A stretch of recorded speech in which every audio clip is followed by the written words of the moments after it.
Hey everyone, welcome back. Let's take a look at the LEGO City 2021 Wildlife Rescue Off-Roader set. Though this is a 4+ set, it has a very strong draw for LEGO fans of all ages in the form of this right here, the first ever and thus far exclusive full mane and standard color male lion. Also, as a 2021 4+ set, it hilariously insists in the instructions that you use your hands. More on that later. Now, yes, there is one other 2021 set that uses the same mold for the male lion. However, this is the only one that has the standard color. The other one has it in the weird regressive gene white lion form that is kind of its own thing. But this is the one that most people have been looking forward to. The very first time that LEGO has ever done a full mane male lion in regular minifig scale as a set of molds, not as a brick built thing. And I think it looks glorious. I think it looks very appropriate for the LEGO style. It doesn't use the LEGO Friends style with lots of mascara. This can be used in many, many themes, and I'm really happy with it. It's dual molded, so the mane itself is a different color that's nice and solid and consistent. The head, as usual, for these big cats can be moved up and down just like that. That's the limit of it right there. And also you can make him rear up like so, or be looking up towards, maybe something that's up in a tree or something like that. And it will just stay like that. Also has the anti-studs on the paws, so it can be connected to things. And other than that, it's pretty straightforward. There's a little bit of texture just at the tip of the tail right there, which looks pretty good. It's a little bit tussled. But otherwise, I'm very happy with this. And like I said, this is going to be a strong draw for the sales of this set. Use your hand. Also included, but not exclusive to this set, are the Lion Cub, which is brand new for 2021 as well, just in a regular tan color here, and that has no articulation whatsoever. It's just a single piece, which I think is absolutely appropriate for the material, for the source material, for what it represents, and its size is excellent. And this is a recolored and different printed version of the Nagini snake, first introduced in the Harry Potter collectible minifigure series, and here it just represents a python or something like that. It has only a clip point or a bar connector right here on the tail. Other than that, it can just be kind of sat on a studded surface or a tiled over surface. Use your hand. This is the main terrain build, which goes together very, very quickly, but it actually provides some very usable, playable space, and it almost looks decent. The only thing I don't like here is that the two caves look identical. That looks very man-made. It's just too symmetrical.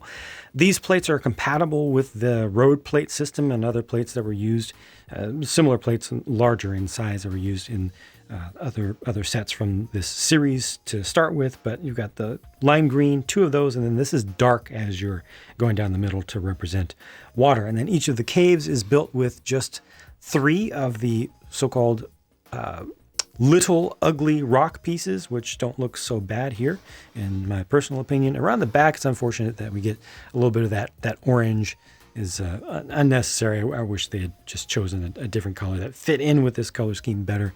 And I think they still could have done it while using a color that would look unique enough at that step of the build that it would have been easy to pick it out from each of those pieces out from a pile of parts. That's the whole reason that they do different colors of pieces for inner builds and foundational builds, so that you can quickly identify parts from a whole pile of pieces. And it just makes the whole process, especially for relatively novice builders, makes the whole process much easier. These tree builds are super simple, but they don't look too bad. This is intended to be like a log crossing, but it's a super, super simple one. Obviously, it's just a single plate there. It's not even attached with any studs, but that's part of a simple play feature also, because you can just flick this over here, which thankfully is not a bright red color, so it kind of blends in. You just push that and it knocks this off. So if one of your animals climbs up to the top and then tries to cross here, they can fall, and then, as a wildlife rescuer, you need to come in and provide some emergency services. Speaking of which, this is a compatible additional terrain piece, which you could connect to the others if you want, but this is supposed to be like the little campsite, campgrounds, and this is a crate of things, this minifig accessories for the included figures you can dump out. So you've got just a camera here, walkie-talkie, and a pair of binoculars. All important, it's a city set, so it's got to have a coffee mug and it's your little campfire and a little tree that can be rotated around. Use your hand. This truck is so 4+, so 4+. It uses the larger pre-built 4+ or Juniors chassis there, I think, to good effect. This looks pretty good to me. That is a print right there because 4+ sets don't give you stickers ever, ironically. It makes sense, though. You don't want young kids to have to try to put stickers on, but then again, older fans don't want to have to deal with stickers frequently either. So, it's a back and forth thing. This is actually a new piece right here that I had not seen before, at least new to me. It's a spool piece, but it uses it has pinholes in it, and it also has a stud on it. So it's able to attach directly this chain piece. So I can disconnect that. You could use this potentially to move away the quote unquote log, to unblock the river or something like that if you want to. But the fact that this has a stud on it is something special. One of the Technic pins that goes into this has friction. The other one does not, but I feel like it has too much friction in total. Whoa, come on, there we go. Definitely too much friction in total, so that should have been easier. But there you can see where that connects. And then there's some additional stuff back here. There's a brush, a bottle, and then a small bone. So you've just got some additional stuff that you can use to provide some care to the animals. And there are a couple clips back here, so you could attach minifig accessories to that, including one that I didn't show you that probably would have gone well with the campsite. Just a long stick, and then there's a fish at the end of it. You could use that to lure maybe one of the animals, one of the cats, or you could just use it for food, just roast it over an open flame. Also comes with this super, super simple, almost couldn't be more simple jet ski with another print right there for the top. But this just holds a single figure, and maybe you get something to attach there. That's supposed to represent the water jet outlet. This does not actually float, but it's good enough for what it is. It just holds a person and acts as a transport. Use your hand. Your hand. Your hand. These are all the people of this set. That's just a generic unnamed dude. That's just a generic unnamed dude who looks oddly familiar. I can't quite place it. But this is Jessica Sharp from the Lego City Adventures TV show, and she's carrying an accessory that I personally had not seen before.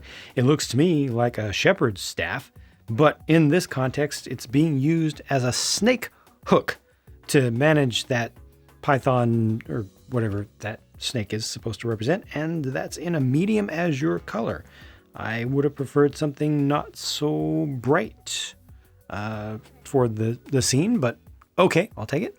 The prints for the torsos are pretty good. Obviously, two of these have the same print for the legs as well. Unfortunately, three of the 4 new prints for this season, for this sub-theme, have that rescue logo on the back, which makes them less useful for other things. I wish that Lego would avoid doing that whenever they can. Like, give us the new prints for sure. And these were great for all sorts of things, but then when you put a specific logo on it, really reduces the value because you can't reuse those unless you've put a backpack on or something for other things, unless you just want to pretend that it's not there. I don't know, it bugs me. It just seems unnecessarily specific. But other than that, I think the prints are good and these figures seem appropriate and otherwise generic enough for just general city and wildlife and farm, whatever kind of use. And then this here is it for the leftover pieces. Nice to get that extra chain with the studs at the ends.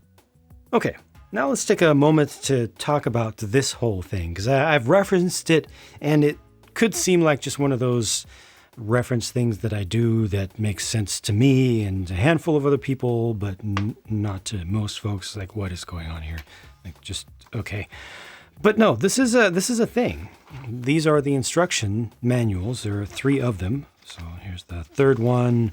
Let me get these in the correct order. This is how they're doing things for the 4+ line now, consistently with the hands thing. And each of these ends with the hands, the empty hands, and this. So each one, as you go through, starts you off with a little intro. Okay, you open up the bag, you get the parts, you put them in your hands. You have to use your hands. And then you create this. And, okay, some of this is okay, but then, okay, one piece in each hand, and then one piece down, the other piece gets connected. Right. Some of this is just seems like a waste of paper, but some of it gets really silly. Like one piece. Okay, wait. Let's check this out. You got to see this. Putting the parts for the minifig together? Sure. But that! One piece! Use your hands! And then, like, is this really valuable instructions? Do kids need that? I do kind of like the progress bar at the base as you go through from page to page.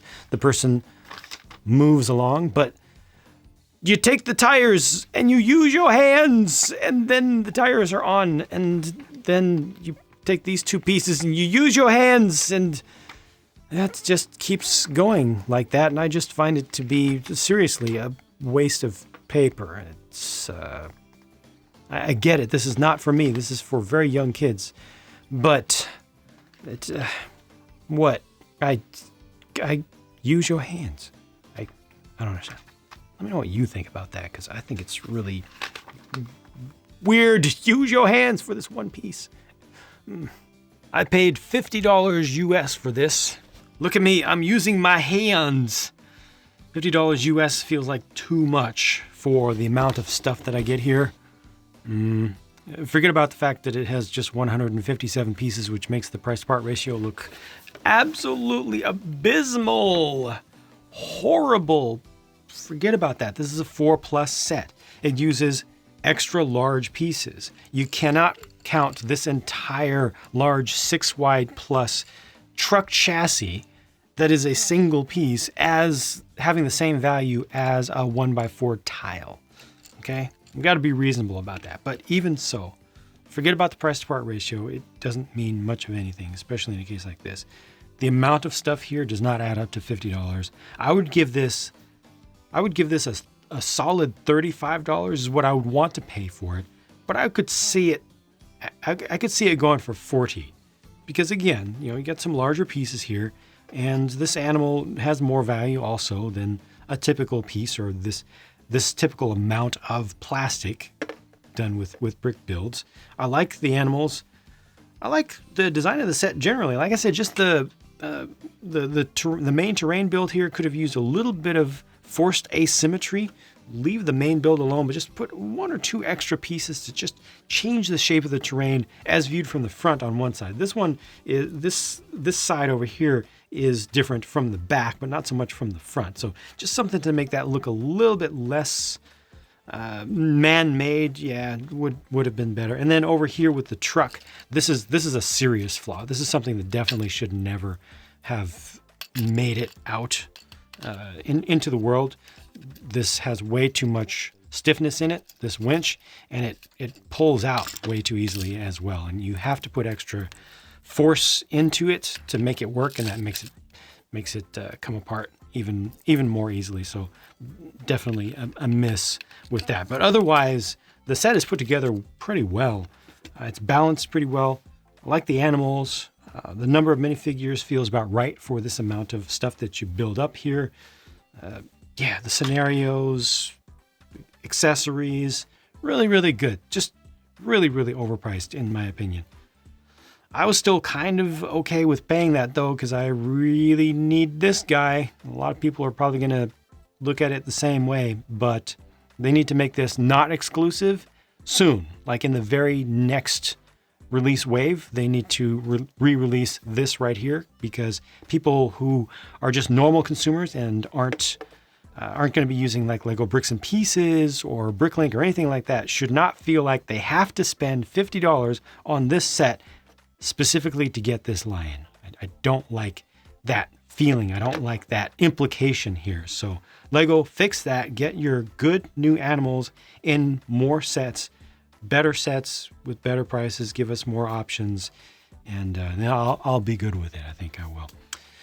Anyway, that's it. I'm very happy that I have learned to use my hands. Thank you, Lego, for teaching me that. Hope that you've enjoyed this look at this set. Remember, when you're building with Lego, use your hands. I'll talk to you again soon. Use your hands. Why don't you just reach in there and grab it?